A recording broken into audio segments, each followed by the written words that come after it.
Okay, hello everyone. This is episode one of we calling it the Three Percenters, and true Airbnb hosts and investors will understand exactly what that means. Why we're calling it the Three Percenters. 1% is cliche, and we definitely don't want that 15% flat fee. So we're just the 3% club. All right. So today I am David, Airbnb investor. Been doing Airbnb for 4 years, and I'll let my co-hosts introduce themselves. Yeah, I'm Christopher Mills. I've been doing Airbnb for 2 years now. A little bit of whole home and recently Padsplit. Nice. Hi, Ife? everybody. My name is Ife. I'm the newest investor here. Just got into officially being a real estate investor 2 months ago. So Nice. I'm a newbie. Yeah. And Ife is house hacking. So we're going to talk about that. We're going to talk about Yeah. essentially how I house hacked slash got into Pad Split and essentially what Ife is doing now. We'll also talk about Chris's perspective as well from the PM perspective, managing Pad Splits and just his perspective about that versus whole house. We're going to talk about a lot of things. We just want to just kick it. And yeah, so first things first. So obviously Airbnb. So let's even before we even dive in, take a step back. So just in general, we can go around just talk about why we got into Airbnb in the first place, why Airbnb versus long-term rental. I feel like from a lot of my co-investor friends, that's the big thing that always comes up, why Airbnb versus long-term rental. Well, I'll talk about me. For me, personally, it's sort of similar to what Ife is doing. I sort of started because I bought my first property back in 2018, and it was a 5 bedroom, and I was renting one room to a buddy of mine who was a coworker, but then there was like 3 other rooms that were just vacant, and my brothers had been doing house hacking, so they were renting a place and they were renting the other spare bedrooms, and they were just like, hey, why don't you, they've been using Airbnb, and then they encouraged me to do the same, and that's how I got into house hacking. And also house hacking via Airbnb, pad splitting, as we know today, where essentially you furnish a bedroom. So the room I rented to my birdie was unfurnished. It was a traditional long-term rent.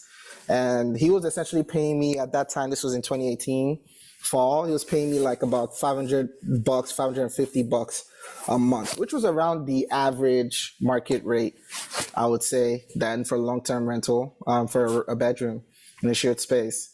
But then I saw as soon as I rented one room on Airbnb that same fall, October to be specific, I saw that, oh, in the first month I had made like almost $900, which was significantly more than I was getting.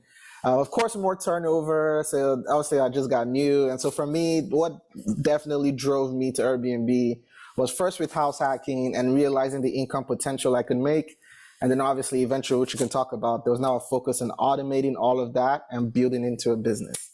So, Chris, you can go next about what brought you to Airbnb and why Airbnb versus like other traditional long-term rental means. Yeah, so we started real estate investing in we actually took a course back in 2019, like a coaching course. It was called Fortune Builders, and we took a course with them, and they had like this like 3-day thing, and so I had honestly zero clue about real estate. To be honest with you, I had only bought in like one house in my life, and it was just a house that I lived in. Well, at that point, I had bought 2 houses, but I went from one house to another, so it wasn't like I had no clue about investments. The only thing I knew really about investments was like stock and like crypto at the time, and things like that. But I hadn't really done anything other than my normal 9 to 5 401k investments. So it really like opened my mind to just cash flow and just money in general, what it meant to invest. Even kind of like how 401k is just not it, like so many people just like rely on that stuff, and it's just like it is not it. That is not It's it. I not mean, it. it's It's good. not it. It's good, but it's not shouldn't be the only thing, right? So What? Yeah. that Yeah. kind of like smacked me in the face. Yeah. So kind of long story short, so we that kind of got us into real estate investment, but we weren't sure where we wanted to go. Right. We wanted to do fix and flip, or we wanted to do fix, buy and hold, or buy, fix and hold. And then COVID hit, and it was actually right before COVID hit. We had gone to I had told my business partner, I was like, hey, we need to, try to go to more networking events. We need to try to learn more about this, see what, put ourselves out there. Right. And like one of the events we went to was there was a guy by the name of Jason Sterner, and he's kind of a big player in the Airbnb industry in Atlanta. And he had like this one day like crash course about Airbnb and like doing performance-based like property management essentially. So like basically it was like, hey, and he talked about rental arbitrage too. So he was like, hey, if you don't have, it was the way I interpreted it is like, if you don't have a bunch of money for like investing in like homes and renovating, because I mean it does require some upfront money, right? Like you gotta have some earnest money, you gotta have some down payment, like these things like that. And at that time in my life, we didn't, we were doing a lot of transitioning, so we didn't really have all that. So it's like, how can I get into this game without a whole lot of money? So that's kind of how I was introduced to that, and we just kind of hit the ground running. We met several people along the way, kind of talked about it. I started as doing whole home. I had heard a little bit at the time about private bedrooms and shared spaces and such. But I didn't even have a business model at that point. Like the coach that I had at the time, Jason, his model was whole home. So I kind of modeled after him. So once we kind of built that up, recently, obviously, David, the story, like, we met you, and, even before I had met David, like, I had seen like this massive like increase in demand of people looking for like these bedrooms, right, or these smaller spaces. But I was kind of afraid of it, right? Like I was afraid of like, man, this seems like a lot. That's a lot of guests in one house. There's like all these things we have to keep in mind and stuff. But once David came around, he was our first client doing Padsplit. He had already, being that you had already done it, coming in, showing us exactly how easy it can be, and just actually getting that experience. Now I've converted, what did I tell you? 2 other properties, about to have a 3rd property from whole home to Padsplit. So I'll talk more about that later, but that's kind of how I got into it. That's what we've been doing. And yeah, so. Yeah, and just before we jump into Ife, just real quick for the viewers, just so for those who are wondering, rental arbitrage is the model of where you rent a place to then subsequently rent on Airbnb. I have opinions about that model, but I do agree with Chris 100% that it's one of the most low cost, easiest entryway into Airbnb. But I strongly believe, and I've said this to a bunch of my other people that I consult with for short-term rentals, I always say like rental arbitrage is a great start, but I always recommend pivoting to actually owning and building equity in your properties, because as you can see now with rental inflation, I know a lot of my buddies who are doing rental arbitrage, their margins are being ate up just due to how much more expensive it is now to rent a place versus if you had like a mortgage, for instance, obviously your mortgage won't increase as much as rental inflation because you're only changing the escrow portion. But that's, by the way, I just want to point that out there just for clarity for those wondering what rental arbitrage was. Ife, talk to us, bro. How'd you get into Airbnb? Why Airbnb? Talk to us, man. Let me just start from the beginning, right? So I met David in like 2020 or something. And I think I met him on Twitter, and he was always talking about, at that time I was trading stocks and I was losing so much money. I probably lost like $10,000 over that last 2 years, man. So, and then David, like, he had just got his property in the Atlanta area. So I was like, this is crazy. Then I used to go over to his house and I'd be like, bro, this is good. Like, I'm seeing people come in, seeing people come out, seeing people come in, come out. And it's like, that's basically paying for itself. And then me and David are really cool. So he's always showing me, oh, see the equity, see the net worth, see everything. And I'm like, man. So at that time, I just got a new job and I had just like finished the requirements to get a first house or get my FHA or something. Because I got this one with FHA. And I was like, I'm going to just jump in and do it, man. So talked to the realtor about getting the house. Long story short, I started 1 year later than I was supposed to because of all the the hassle and everything. Delayed, And not denied, though. Delayed, but not denied. delayed but not denied, right? Yep. And I was like, I'm just gonna jump into Airbnb because my uncle, he does like long-term rentals, and I used to look at all the long-term rental models, and I'm like, you're making $100 per door, $200 per door, when I'm seeing people making $1,000 per door, making $500 per door, right? So I was just like, I got my FHA. I'm just gonna do the house hacking thing for a year, and 2 months in, it's already paying off. So, and I mean, I made more money than stock trading so far. So, yeah. And for those viewing, FHA is a type of loan, it's a type of mortgage you can secure. Typically, there's FHA and conventional loan. So when Ife is referencing FHA, is referencing the loan. So Ife bought his house. He's house hacking. It's a 3-bedroom. He's occupying the master's bedroom, and pretty much house hacking and via pad splitting the other 2 bedrooms on Airbnb. And Ife, correct me if I'm wrong, the money you're making from those is paying the mortgage, right? Yeah. For the last, it's been 2 months now. For the last 2 months, paying the mortgage. So, awesome. So it's the whole concept of living for free. All right. So basically, that's a breakdown of pad splitting. Obviously, pad splitting is, so we talked about how we got into Airbnb, and just to reiterate, pad splitting is something that obviously you saw some of us mention, and it's something that we're definitely, that connects all 3, if you will, as a Airbnb business model that is not popular, as Chris was mentioning, like with his coaching mentor, that is probably not popular among a lot of Airbnb investors, but it's this growing space. And the reason why I say growing space is because Airbnb's earnings call, and we talked about this recently, I talked about this recently on a YouTube video on my channel, that Airbnb's earnings call for Q2, they referenced that their long-term stays, which is 28 nights or longer, is their fastest growing segments over all their other segments. Airbnb experienced everything. Their long-term stays, because it's grown 25% year over year in terms of the number of people booking and going to Airbnb for long-term stays. So that's a very interesting thing, which is what I believe personally makes pad splitting very interesting. It's a very interesting time for pad splitting. Of course, when you consider like rental inflation and a whole bunch of stuff, and we'll get into that. But yes, so Padsplitting is definitely what we're here to discuss for mainly, and we'll cover other things.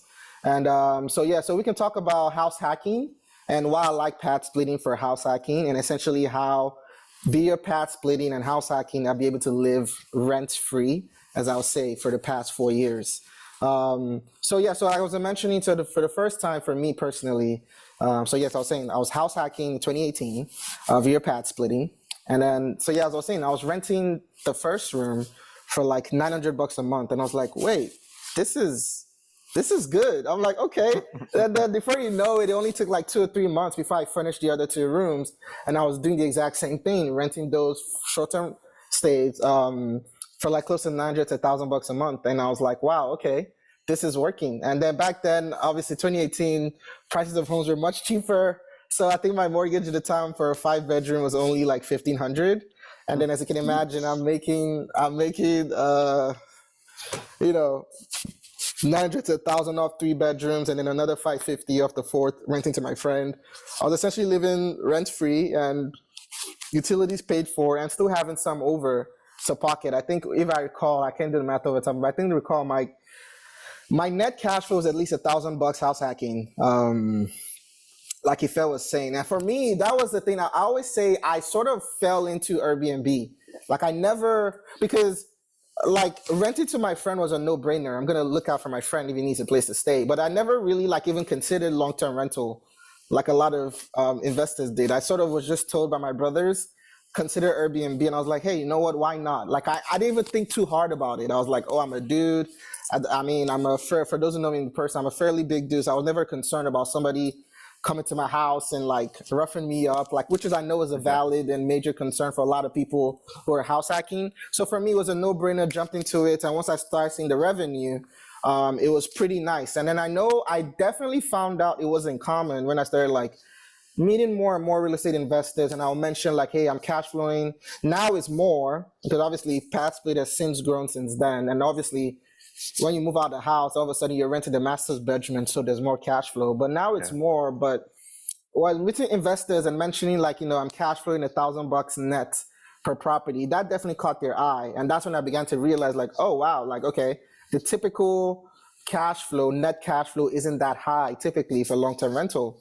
And I especially found out that obviously most people are not typically renting by room. They're renting the entire house in long-term rental to a family or something. Right. And so that definitely made me realize, like, okay, even though I hadn't done a lot of due diligence in other rental models, there's something clearly that I'm doing here that is working, right? And that is definitely I'm talking even more tenured and experienced investors were like, oh, that's really good. That's really good numbers. 1,000 plus, like, wow, that is, But I've always noticed that mentioning Airbnb or short-term rentals tend to scare away people because it's not as passive as long-term rental. But I feel like there's a lot of ways to automate that. So I'm actually going to pass it now to Chris. So I'm curious, Chris, like because Chris obviously manages a bunch of Airbnb. Obviously, as a PM, he's definitely learned to automate things, to make things streamlined. So I'll say, Chris, like, just before we even get into Padspitting specifically, how have you learned to automate aspects of your business as a PM such that it is not as intense for you managing these properties? Yeah. Thanks, David. So just a little bit more about me. I have a bachelor's degree in information technology. So automation and that technology is like my bread and butter. It's what I love. It's what I have a passion for. It's what I enjoy. It's what I used to do when I used to work 9 to 5 career jobs. It was all about how can I make this problem or this challenge more streamlined, just and not so nitpicky, like not so tedious, right? Because especially in IT world, there's like a lot of things that you're talking about, like Excel spreadsheets and things like that type of stuff. Like it's just like constant, like over and over. And it's like, how do I automate this? How can I just do this like quickly and all like that? So one of the first things, when I first started, my coach had recommended, he had recommended a bunch of different tools that he used. And I used to use a program called Host Tools. And that kind of got me in the door. Like it was like one of those, what you call lean and mean kind of thing. So it was like, it was very cheap, like a subscription, right? The subscription was very cheap per listing. I think it was somewhere around like $6 a listing or something like that. But like there was only certain things it could do, but the main things were synchronizing the calendar. Like that's huge, especially in Padsplit. You want to make sure your calendars are all synchronized. You want to make sure that nobody's booking on top of each other, between different platforms and such like that, especially if you're trying to branch out to other platforms, which we haven't done so much yet with Padsplit, because we're getting a lot of bookings through Airbnb.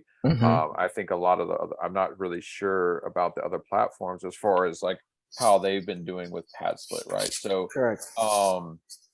But anyway, with Whole Home, we were doing, we wanted to branch out. We wanted to put it on VRBO, Expedia, these places. And so the calendar synchronization was a huge thing. And then the other big thing about automation is guest communication, right? Like, even I was doing automation even before Airbnb was like came out with their scheduled messages and what they did, because they started noticing that, hey, we need this. Imagine typing a message over and over and over, or copying and pasting this message over and over and over every time you get a new booking, every time you get a new check-in, every time you get a new checkout.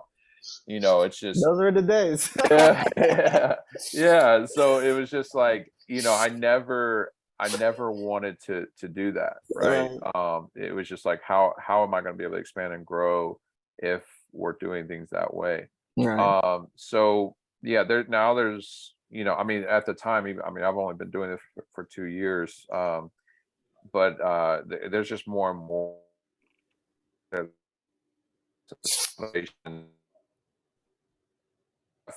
what we were to, remind.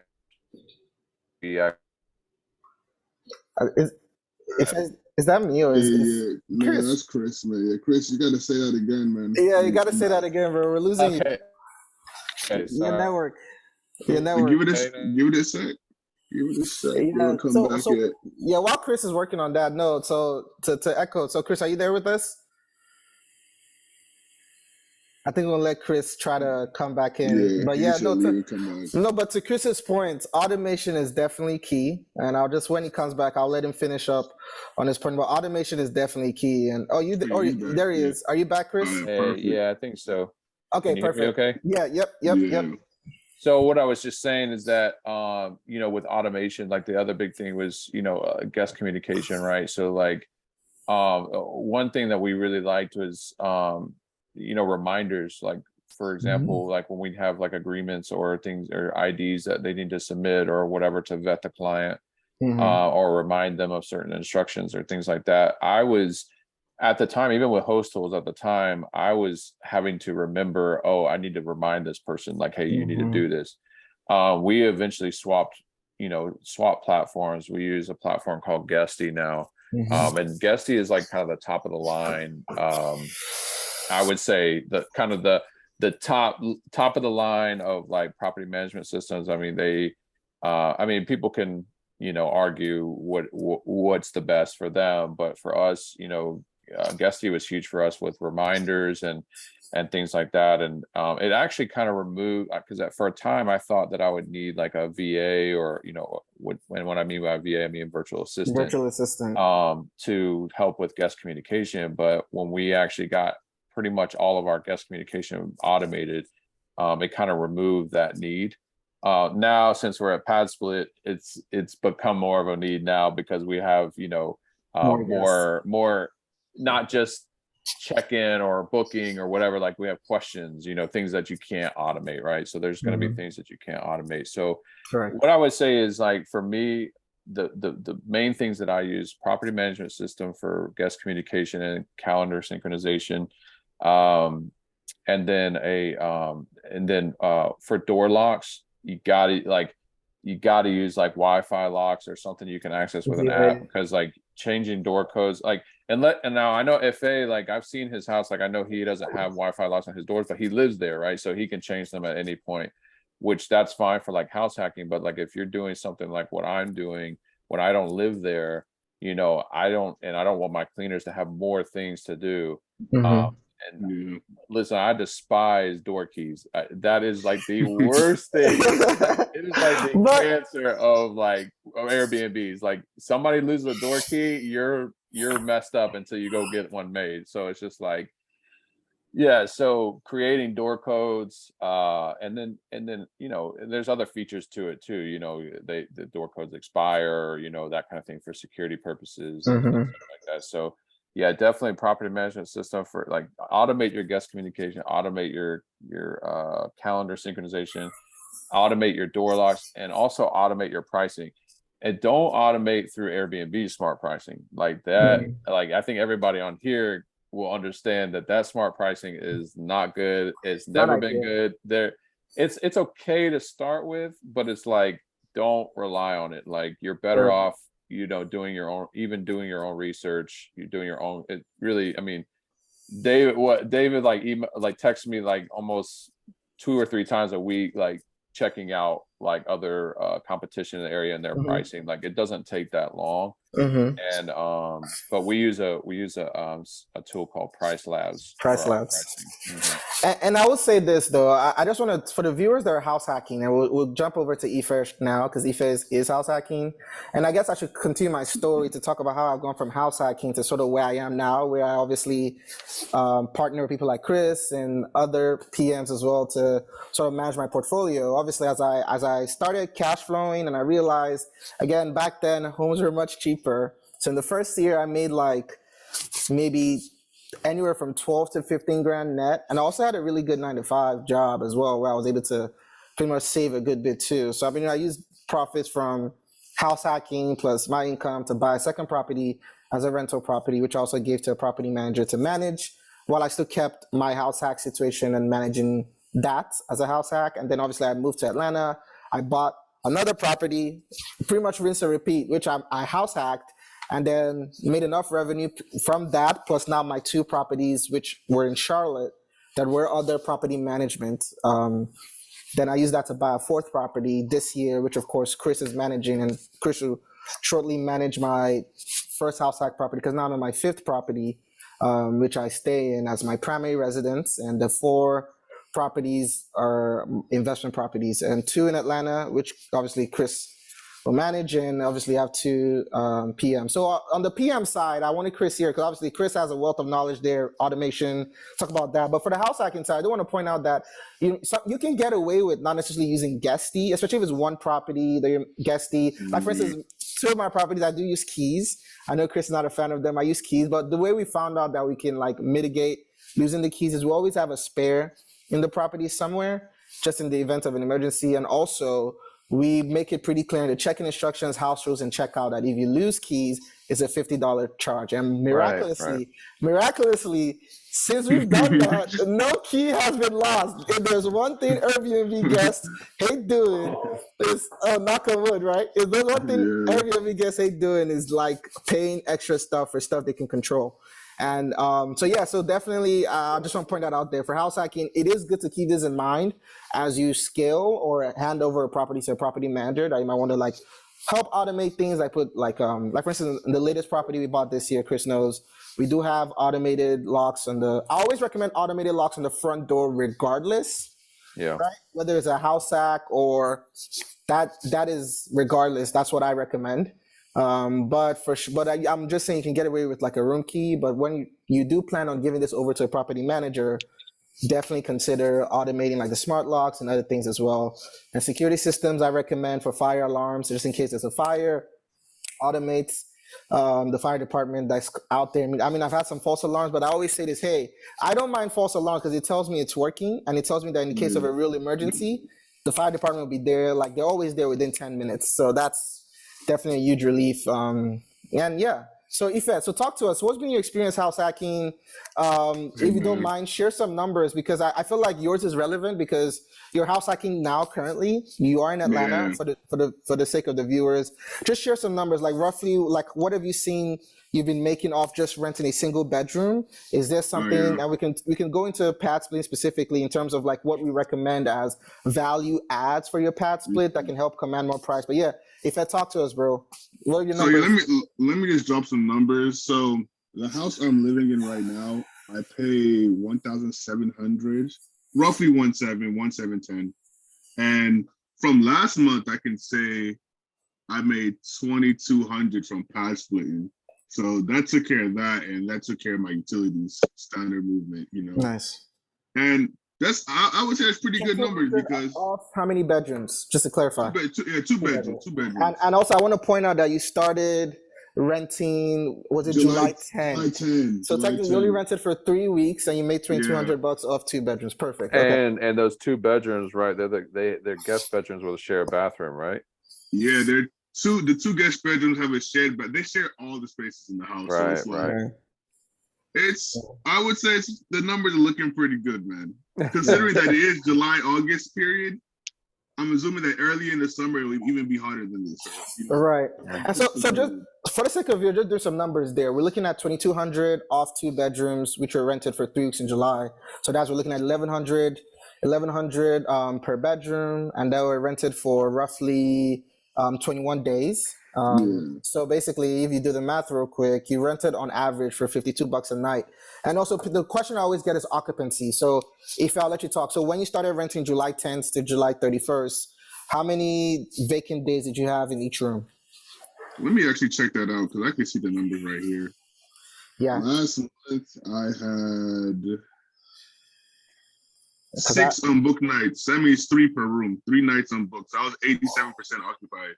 Right, but also I want to point out too, the reason I keep pointing out is I'm helping Ife build this house hack and his fast splitting. So I don't point out that 3 of those nights you rented off Airbnb, so you manually blocked. So that's something to point out. So 3 of those nights Ife did rent off Airbnb. So he had 3 nights, 3 vacant nights. So a day and a half. Yeah. A day and a half per bedroom, basically. Yeah. So basically, on average, you're looking at, which is pretty accurate to what, because Ife's rental is in properties in East Point. The property Chris manages it, as well as a bunch of other properties in his portfolio, are also in East Point, right? We're actually thinking of starting like a conglomerate to control the cost of in East Point. But, we gotta be careful. We gotta be careful of monopoly and stuff like that.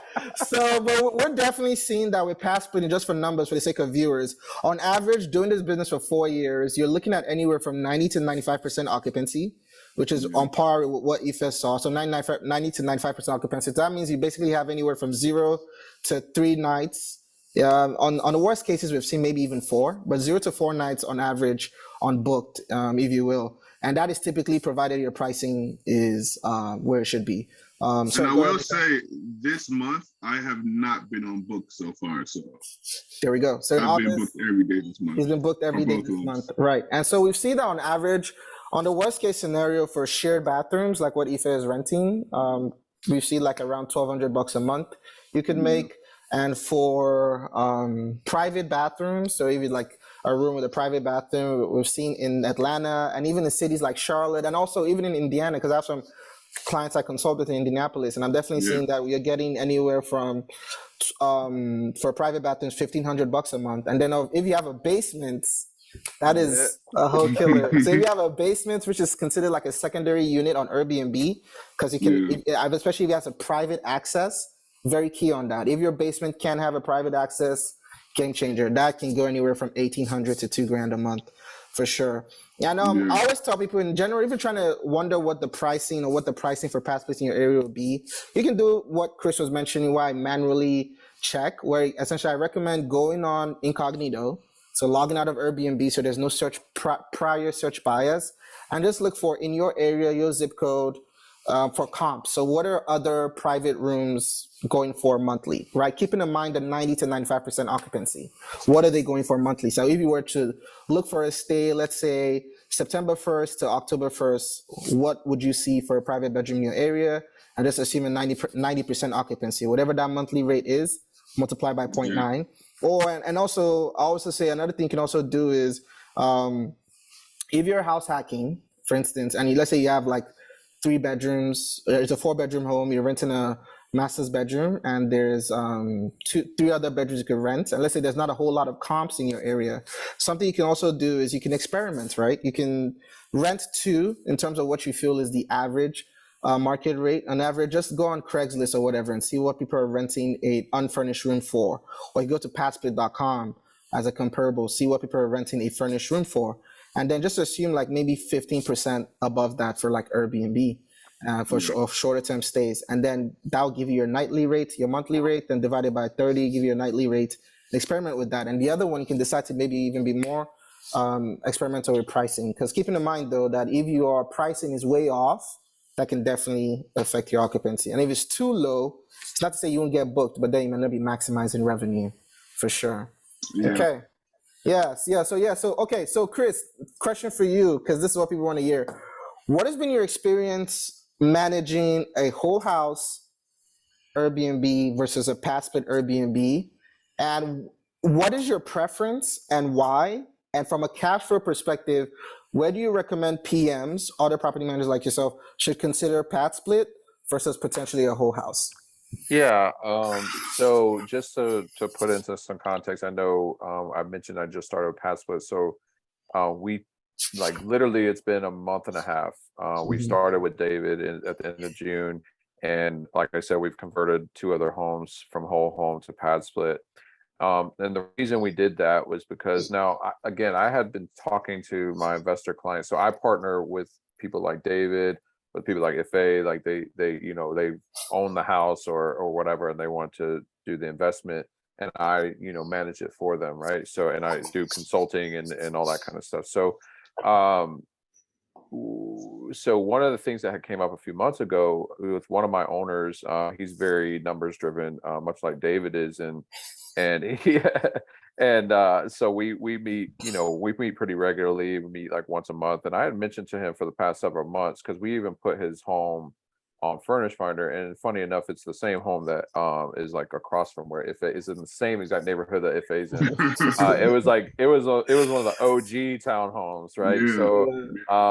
So we put it on Furnish Finder probably beginning of this year, just to see if we could build some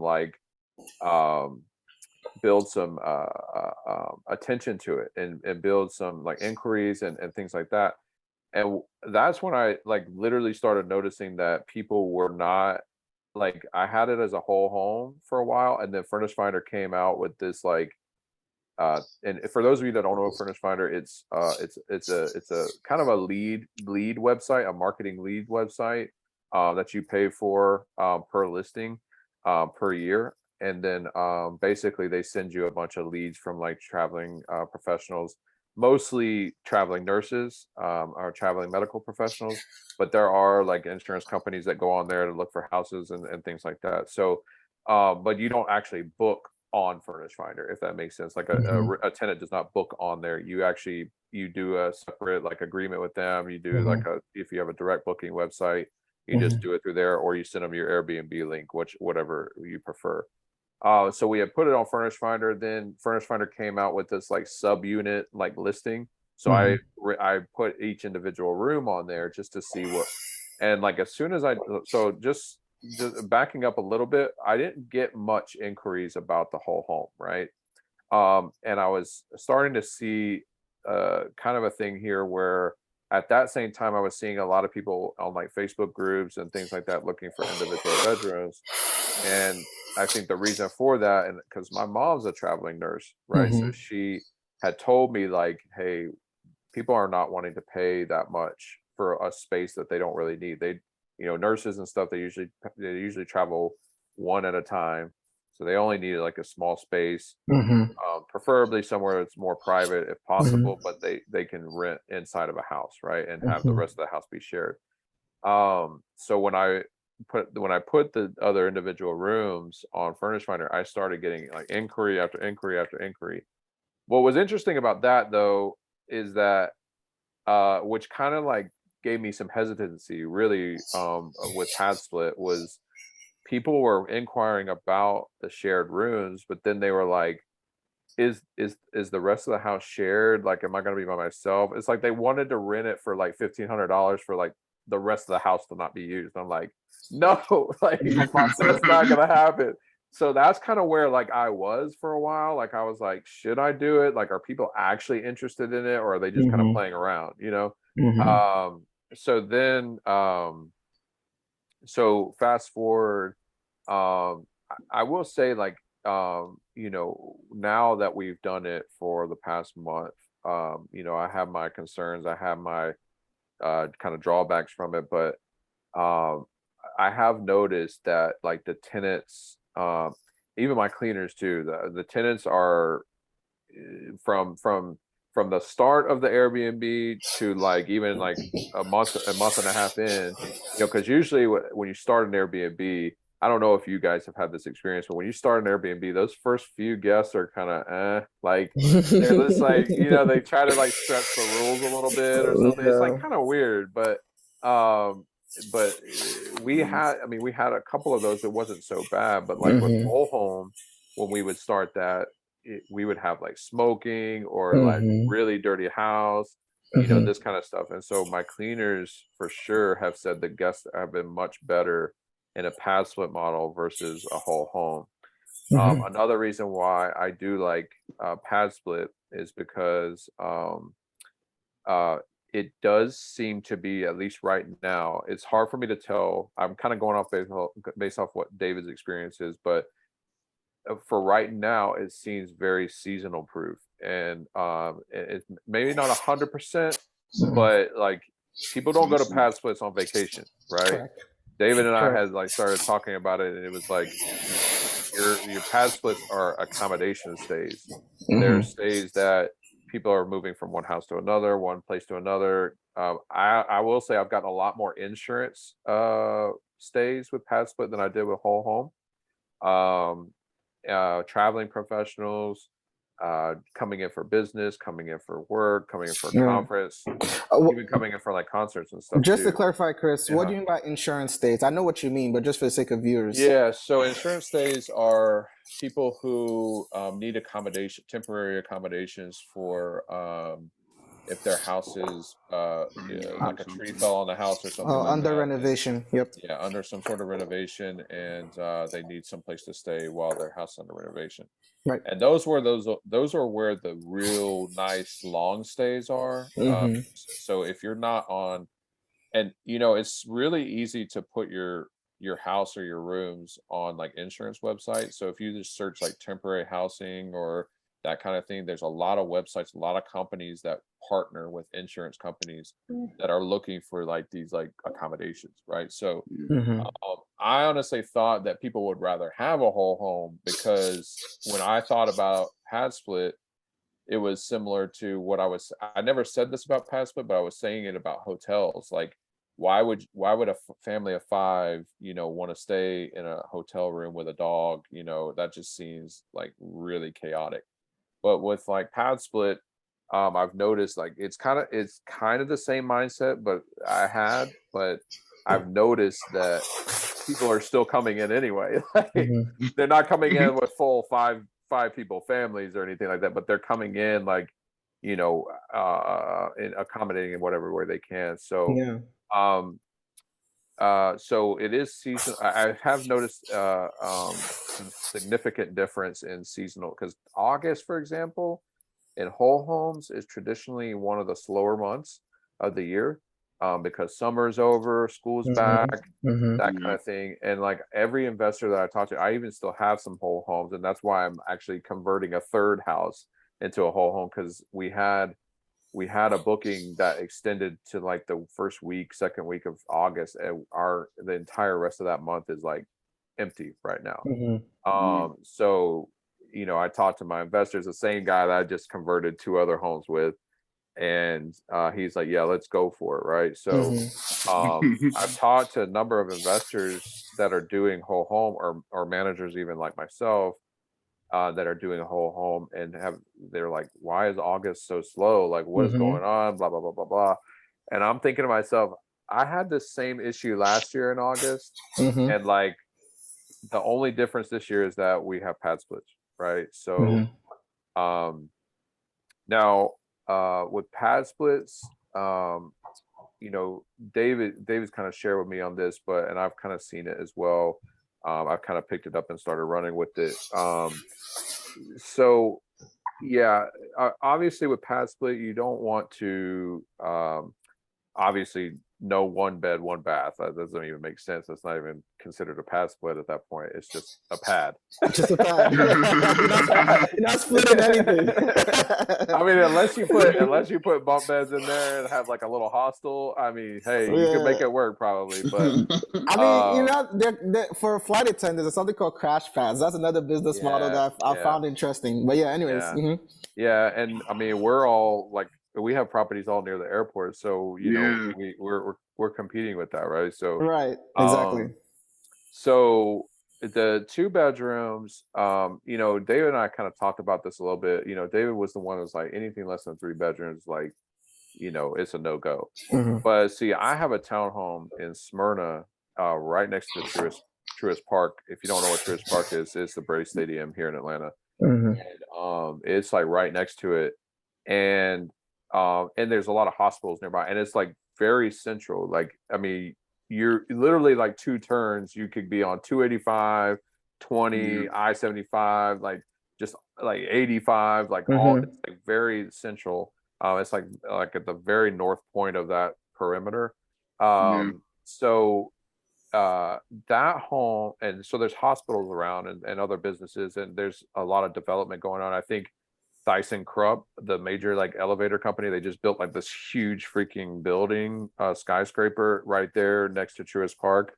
So there's just a lot of jobs there and things like that. So this townhome is a 2 bedroom, but I was talking to David about it a little bit more, and I was like, hey man, these 2 bedrooms, they have their own bathroom. They're like basically private, and the only shared space is the downstairs area and then the laundry room that connects the 2 rooms. But then they was like, yeah, I think you should go for that, because it's just like, then you can put in your listing like you're only sharing this space with one other guest. That's definitely a very important point he brought up, and I was going to say that, like, I mean, if in general, I don't like looking at anything lower than 3 bedrooms for pad splits as an investor. At least let me speak from my perspective as an investor, but that's definitely a good point. If you do have a 2 bedrooms and one of them has a private bath, and then there are other things as well that Chris and I have definitely seen that there's definitely high demand in Padsplits now as of August 2022, like work from home stations, a laptop and desk. If there's a washer and dryer unit in the units, that's definitely something I've seen gets prioritized.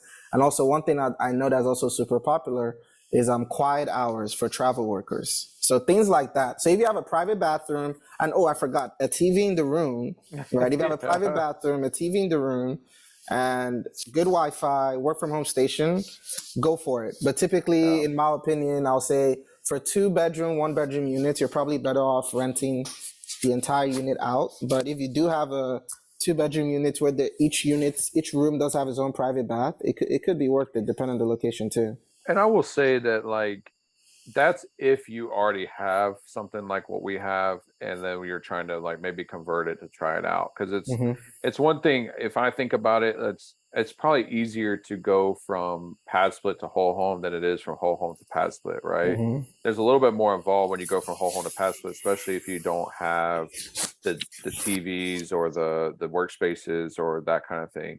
And so we had already had this home this was our first home we ever got as a project management company. The owner bought it. She bought it like super cheap. It was like really cheap at the time. It was like right before, or it was like right after COVID hit. So like all the market kind of just like did this weird thing. And so she had gotten it for a really good deal. And so we already have it, right? So my point is, I wouldn't go out there finding 2-bedroom homes and Padsplitting them, right? Correct. Yes, right. Like yes, if you yes. have it already and you're doing whole home and it's not working, consider a Padsplit if these things line up. Yeah. Absolutely. Yeah, there was one thing Chris mentioned earlier that I feel like maybe I can't give 100% like an accurate response here, but for the 2 months I've had, and I think maybe it's because of my proximity to the airport and to like the business convention center. A lot of I've only had one guest that's actually come for work. All the other guests have been. Perfect point you brought up. I was gonna say that's something that I've definitely noticed recently with Padsplitting, compared to like maybe 2-3 years ago. 2-3 years ago, so I used to always say, even before COVID, when I always consult with Airbnb and talk about Padsplitting, even before I feel like this was even before Airbnb was gearing towards long-term stays. I definitely noticed that Airbnb had launched something called Airbnb for Work. I don't know if you guys recall that.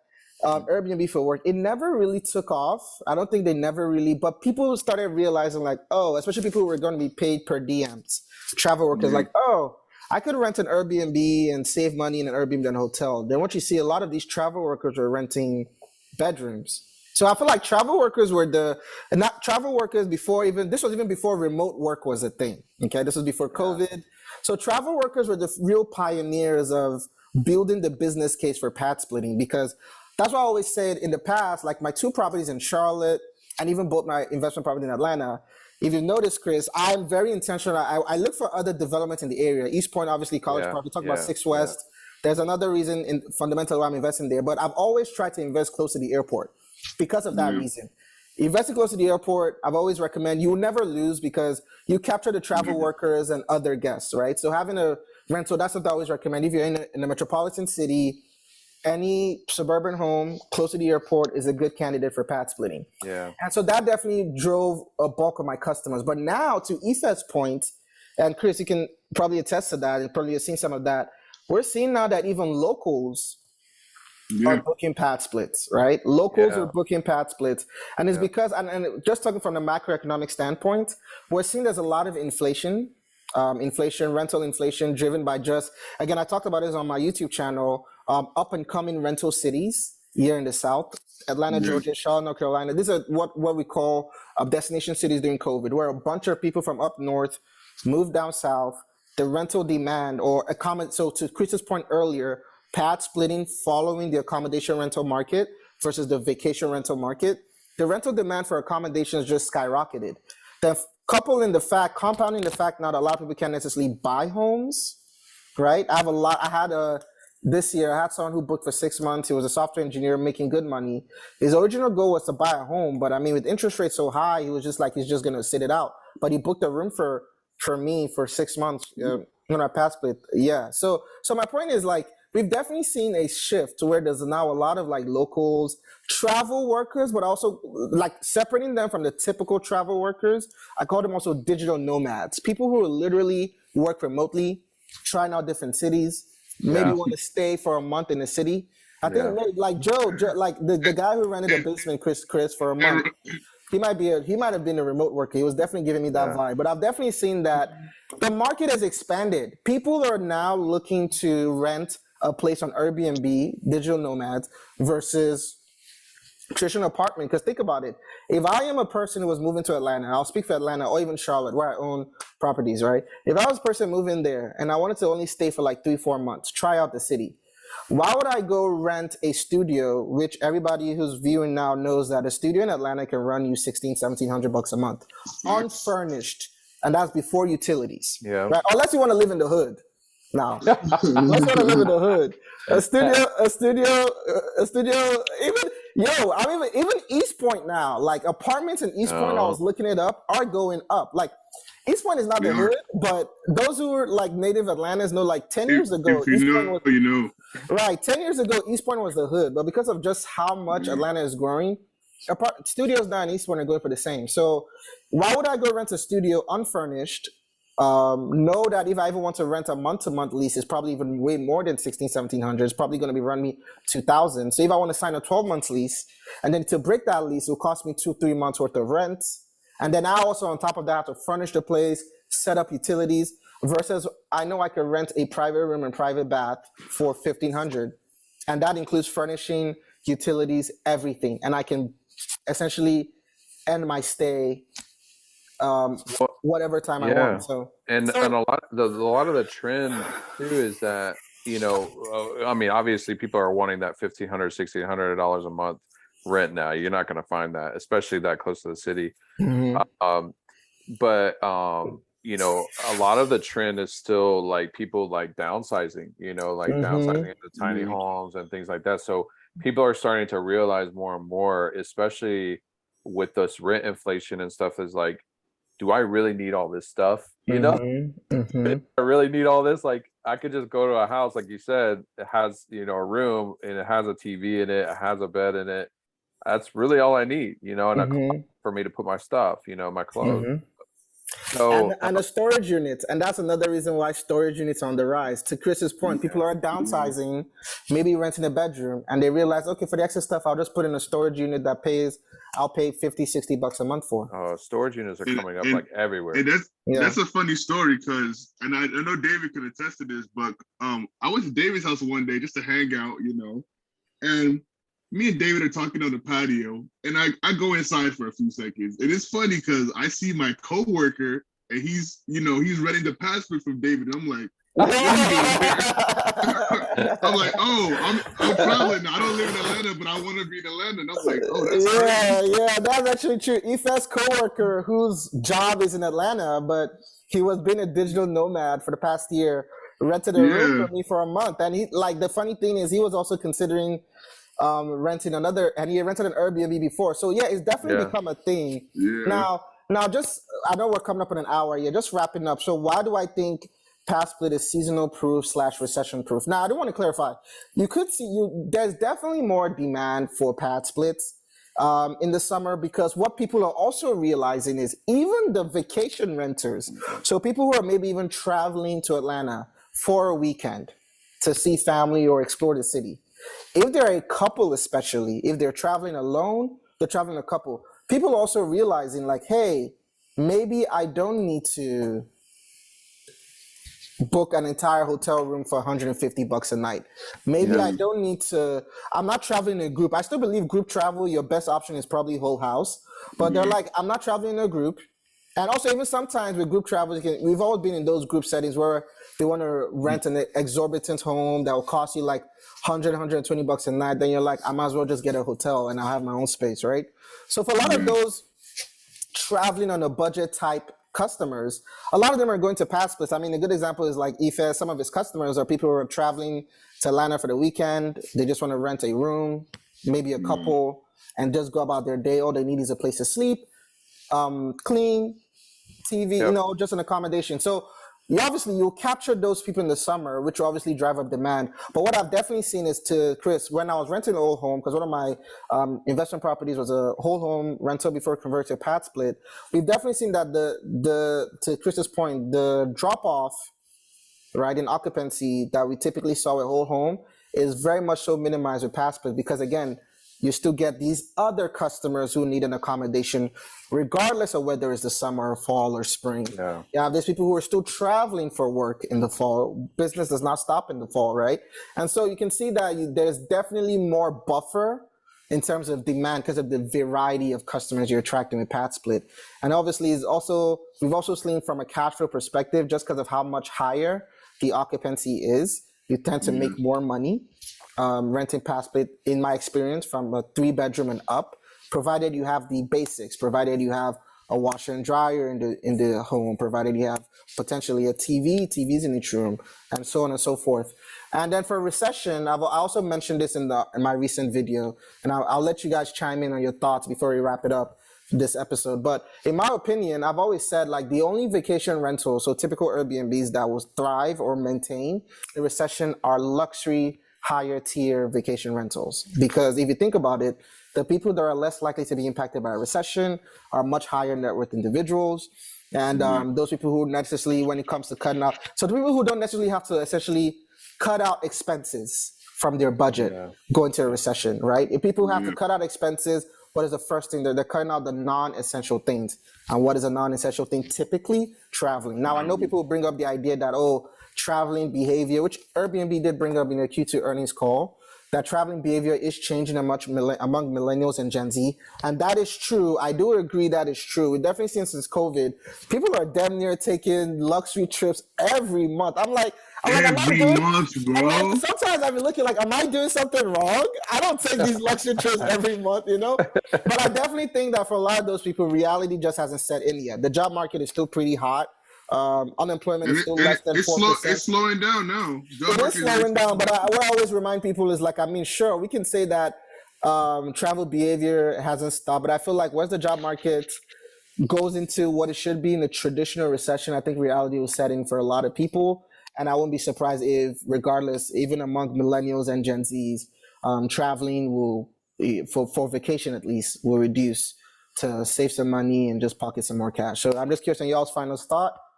And I feel like we can wrap this up after that. Yeah. You go ahead, Chris. you got it. So I'm right there with you, dude. Like, for me, like, I definitely see, how it definitely makes sense to me, having homes that are 3, 4, 5 bedrooms, and that can accommodate in these ways, right? Every house is going to be different. Like, I have a house right now that I converted to a Padsplit, and I have a whole basement downstairs, but I can't make it private because the washer and dryer are down there too. So there's those challenges, there's those hurdles, but like, you just work through it. You just think through it, you work through it. Like, if I was here to stay at a Padsplit, how would I want this to function? Honestly, what I started realizing too is that, with the mindset that I had before Padsplitting was like all these different reasons of why I shouldn't, right? Like, how is this going to make sense? Like, I don't know if I have the business. Like, now that I've actually done it, it's like, I can figure out I try not to create the problems before they're actually there. Correct. And I would say that's true in like any venture. Like, try not to create a problem that's not actually there. Like, correct. If you're asking yourself a lot of times, like, how am I going to do, like, it's probably not a good time for you to do that if your mindset is that. But if your mindset is like, you know what, even if this happens, we'll figure it out. Like, we'll do this or we'll do that. There's been a lot of times where, like, what I've noticed, even just doing Airbnb in general, when I've started new Airbnbs, things like that, I have noticed like certain things, like for just as a plain example, right? I go into an Airbnb like that I might be managing or whatever, and I look at the air vents, for example. Are they clean looking? Because I've had guests complain about that. But I also look at the fact of like, hey, where are we at with the budget right now? Like, if we hit our budget furnishing and all like that, hey, if it's, let's vacuum it a little bit, and then if somebody says something, we'll address it then. It's like, let's build some return, let's build some revenue, let's address these kind of smaller issues as we As get they there. come. And it's just Right. like, don't let it deter you from, Going. you're hearing it from us, right? Like, you're hearing it from like our experiences. Like, again, let me just reiterate, if they made $2,200 on guest bedrooms, I'm not even talking about master suites or basement suites, guest bedrooms, right? And like David and 3 I weeks. In 3 weeks. in 3 weeks, David and I just had a guest bedroom booked for 53 nights with a shared bathroom. So it's just like, you're hearing it right for now. $2,700. Right. Let's put that for $2,700. Yeah, so you're hearing that right now. And like I said, I've always seen the demand for it, but I had that mindset of like, well, I started creating problems. Yep. If you start creating the problems, creating the challenges, you create the fear, and then the fear is just going to win, right? So, and to highlight that thoughts. more, I know definitely. So Chris's business partner Nina, when she was doing a walkthrough of my rental, she did point out the vent, because it is a renovated home and the vent needed cleaning. And Chris, tell me, has anyone complained about the vent? Nope. So that's just a good example to highlight. Ife, your final thoughts? Oh yeah, I wanted to just reiterate what David said about recession proofing, and the reason I really feel like pad splits are the way to go. And I'm just talking from example, right? I live next to the business convention center, right? If there's a recession, business travel will still not stop. Businesses will still show up, especially with Atlanta becoming the next tech hub in the South. People are gonna come visit. They're gonna look for a place to stay. I can tell you from a fact, my per diem for my company is like, I think like $60, $70, right? If I have $60, $70 to pay for a stay, I would stay at my Airbnb because that's very affordable. It looks nice, it's affordable. I live next to the WNBA arena. I had a guest come in a couple days ago. Yeah, I had a guest come in a couple days ago. She came to the city just to go to WNBA games. During the recession, yeah, a lot of people are going to travel for sports events, but there's still going to be these sports events. And especially, with the World Cup coming up, people are going to come in, come stay in the Airbnb. I know Chris was talking about he lives next to Truist Park. Funny story, right? Like the other day when I went to the Braves game, I was with a couple that just came into the city from Alabama. And I'm like, if they're coming to the city to go for a Braves game and they need a place to stay, they would stay in the Padsplit, right? So I feel like there's just so many like fears and aspects that the Padsplit hits well, especially when you design it well, you make it competitive, that it really is long lasting. Right, and I'll wrap up with this and something for people to ponder on. And I commented on this in our last video. Keep this in mind: in a recession, rental demand typically stays the same, if not increases. And something I always mention to people is something that's different in this potential. Let's call it potential because it's still a technical recession; it's not a confirmed one by the NBER. But something that is interesting in this potential recession versus '08, for instance, as an example. Obviously, we don't have the bad credit spread that we did, period, in the real estate market. But I'm just saying, even in the events where people are losing their jobs, can afford to keep their homes or keep up their mortgage, if you think about it, we didn't necessarily have pad splitting as an option back in '08. Airbnb and a lot of these short-term rental apps were not available. Now, for a lot of people, if it comes down to it, between losing their homes or having to sort of forego some privacy to keep their home and keep their payments up, I think people will be leaning and turning more and more. If in the event that does happen, we have another '08-like similar housing crash where this recession coupled with a housing burst, if you will, you'll see more and more people will turn towards Padsplit as also an avenue to keep their home. As a good example, Ife living mortgage/rent-free, I live in mortgage/rent-free for the past 4 years. And it's something that I am bullish on and believe that will just become more and more popular. So might as well get in now, understand the business, and just understand how you can even leverage it to scale and just expand your portfolio.